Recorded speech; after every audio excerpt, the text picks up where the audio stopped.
Hello বন্ধুরা, আজকে আমি চলে এসেছি আমাদের কিচেনে রান্না করতে চিংড়ি মাছ। অনেক দিন পর রান্না করব, সেই ছোটোবেলার পর।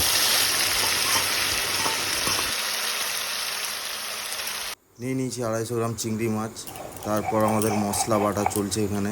যেহেতু সরষা ছিল তাই মিক্সারে নেয়নি পুরোটা। আলুটাকে ভাজার জন্য তেল দিলাম। আলুটাকে ভালো করে ভেজে নিতে হবে। ছোট ছোট আলু কেটেছি। আলুটাকে ভালো করে ভেজে নিয়ে তারপর